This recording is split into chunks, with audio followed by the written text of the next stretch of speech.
Andy Kaufman, born January 17, 1949, Queens, New York, U.S., died May 16, 1984, Los Angeles, California, American comedian, actor, and performance artist whose groundbreaking and experimental comedic acts made him one of the most influential comics of all time. Kaufman grew up with ambitions to become a performer, stoked in many ways by his passionate fandom of professional wrestling.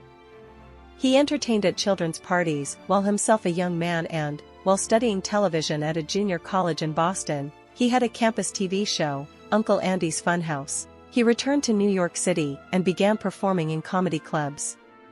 Over time, Kaufman developed a unique routine that was just as much performance art as it was stand-up comedy. In fact, Kaufman always insisted that he was not a comedian and had never told a joke on stage, but was instead an entertainer.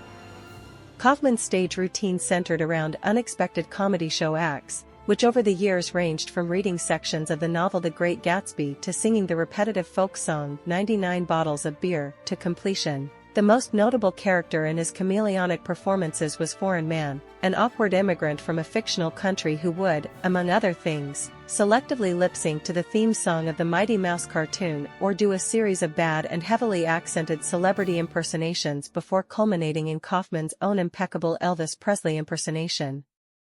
A much less sympathetic Kaufman stage creation was Tony Clifton, a foul-mouthed lounge singer who constantly berated his audience.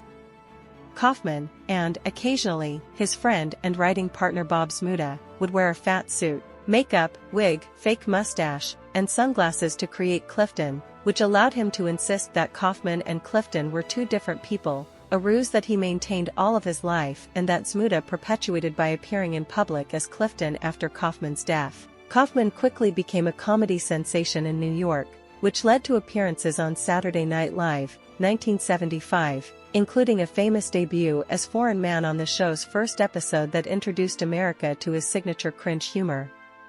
He then adapted Foreign Man into the character Latka Gravis on the sitcom Taxi, 1978-83.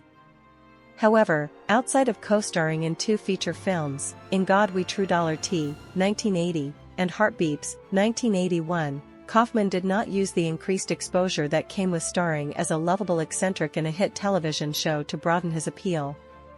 Instead, he actively tried to alienate the public through a series of confrontational or simply bizarre talk show interviews, as well as starting an apparent brawl during a live broadcast of a sketch comedy show that turned out to be scripted, which culminated in yet another unexpected career turn, his stint as a professional wrestler.